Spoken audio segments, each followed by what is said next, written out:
Em tempos de pandemia, os cuidados com a higiene são fundamentais.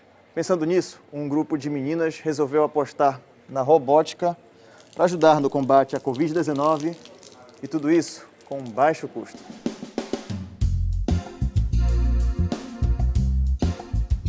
Abrir uma torneira sem toque não é nenhuma novidade, né? Com certeza você já deve ter visto isso em algum dispositivo. Mas uma torneira que funciona com um sensor de movimento de baixo custo, essa ideia a Camila começou a desenvolver. Todos os recursos dela são de baixo custo, para poder ajudar os feirantes, porque toda vez tinha contato com a torneira e tem a mesma eficiência do que teria talvez um sensor de shopping, as torneiras de shopping, só que é de baixo custo e é acessível para qualquer um. Quando a gente fala de um equipamento todo desse aqui, com torneira e o sensor, já a gente está falando de um custo de quanto mais ou menos? R$40 seria o custo. Então é mais acessível do que um sensor daqueles que a gente vê nos shoppings, por exemplo, e tem a mesma eficiência, né? Sim. Como é que foi montar um negócio desse aqui? Foi interessante, porque eram recursos que são simples, que poderiam ser usados em outras áreas.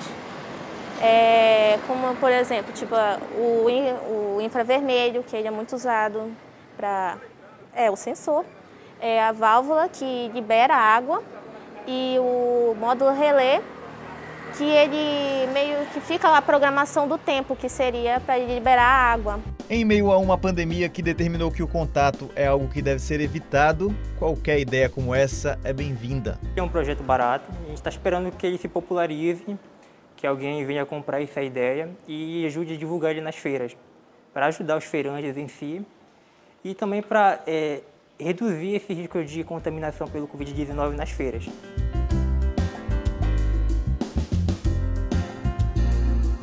Nessa escola de robótica, a torneira automática de baixo custo é só uma das criações desse grupo de meninas. A Eduarda está apaixonada pelo jogo que ela mesma criou com uma amiga. Isso aqui é um joguinho todo bonitinho, de gatinho e tal, mas eu imagino que isso aqui seja só uma imagem que dá a impressão que foi fácil de fazer, mas foi bem difícil, né? Sim.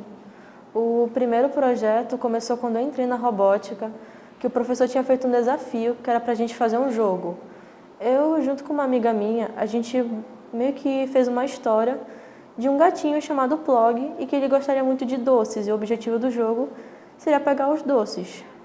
Aí, com o tempo, a gente começou a adicionar alguns NPCs que seriam basicamente obstáculos, que no caso aí do jogo seriam os Plongos, são gatinhos um pouquinho menor, que também gostam muito de doces. A gente chegou nessa versão demonstrativa, que foi que eu fiz junto com a Camila, que é uma amiga minha também. Eu decidi criar uma coisa própria, uma coisa original. Começaste então do zero, tiveste todo o trabalho de fazer a programação, a imagem, tudinho do zero. Do zero. E aí, como é que é? Tu buscaste o conhecimento que tu já tinhas aprendido aqui nas aulas de robótica e tudo mais, para fazer isso daqui? Sim, eu usei um pouquinho do conhecimento que eu tenho na robótica e mais algumas que eu fui correndo atrás, que foi na internet. Devido a essa pandemia, a gente não tem muito como sair de casa, a gente fica um pouco isolado. E eu decidi que seria bom ter um projeto, né? Eu pensei, como eu gosto muito de desenho, e geralmente eu gosto de ver meus desenhos ganhando vida, eu decidi fazer um jogo. Na sala de aula, o grupo Roboticamente Corretas ganhou destaque também pela presença feminina na área. Precisa ter mais meninas para inserir nesse assunto e nesse assunto de tecnologia, da robótica. Eu acho que sim, precisa, as meninas precisam se ver que sim, elas são importantes e elas são capacitadas assim, de entrar nessa área que não é só na área dos meninos. É muito importante que as meninas sejam inseridas nesse contexto da ciência e tecnologia, porque tradicionalmente é um campo ocupado por maioria de homens, sendo que as mulheres são extremamente talentosas e elas têm algo diferenciado dos homens, elas são cuidadosas, elas são preocupadas com detalhes. Então é de extrema importância que as mulheres também estejam atuando nas áreas tecnológicas. As mulheres têm que programar robôs, as mulheres têm que programar games, as mulheres têm que construir máquinas.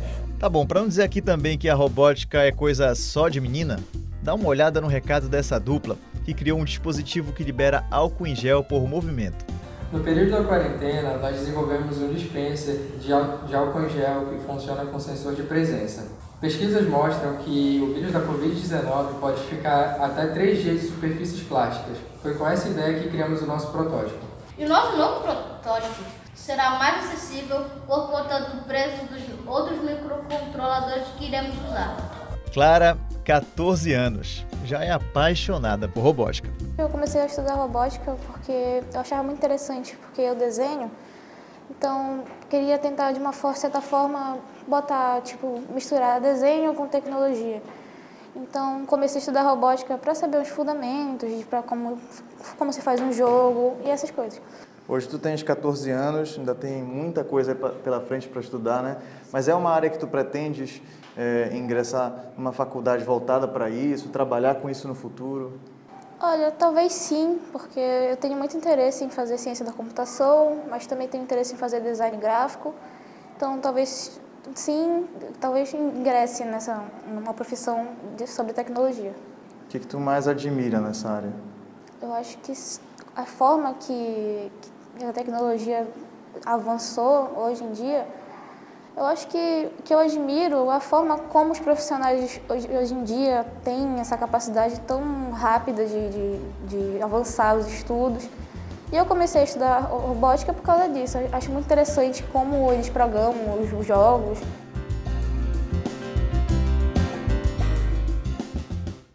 Agora é hora de acompanhar o quadro Câmera na Mão e hoje quem está com a gente é a estagiária Sara Carvalho. Veja só.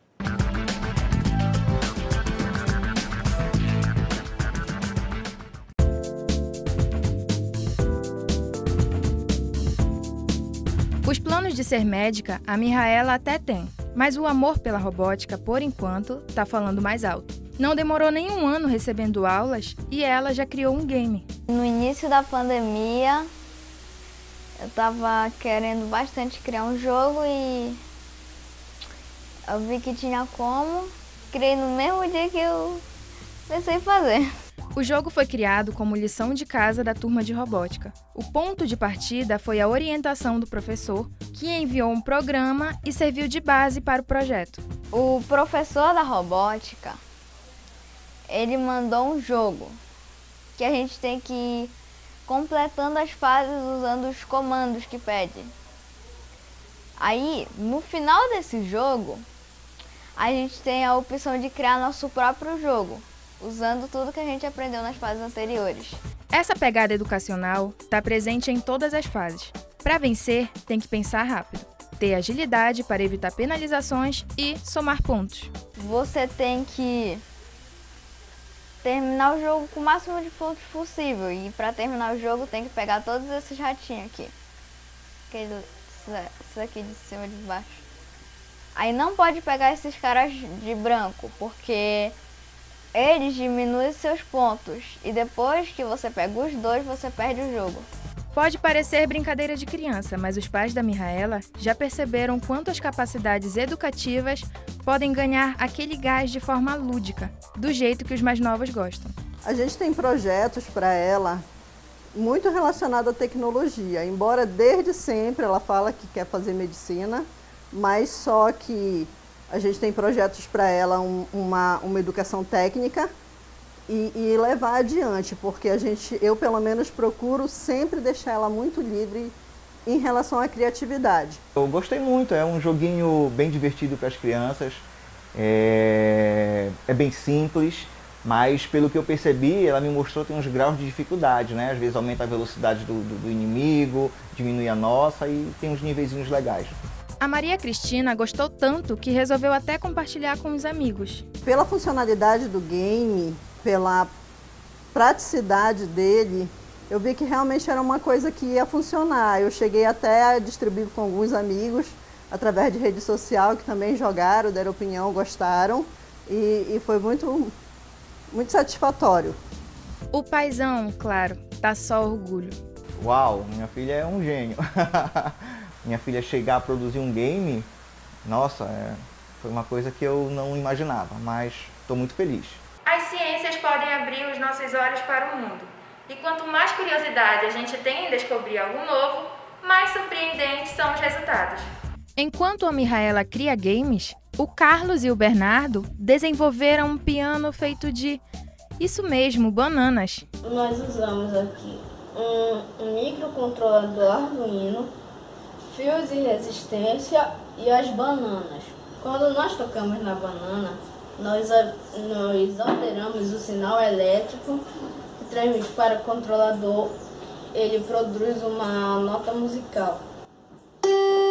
Nós montamos a programação em blocos que muda o sinal analógico, transmitindo o sinal analógico para a placa-mãe, que transmite para as bananas. Entre brincadeiras, eles criam o futuro e a certeza de que a próxima geração vai descobrir coisas cada vez mais diferentes. Eu gostava muito dessa área de tecnologia, só que eu me escondia.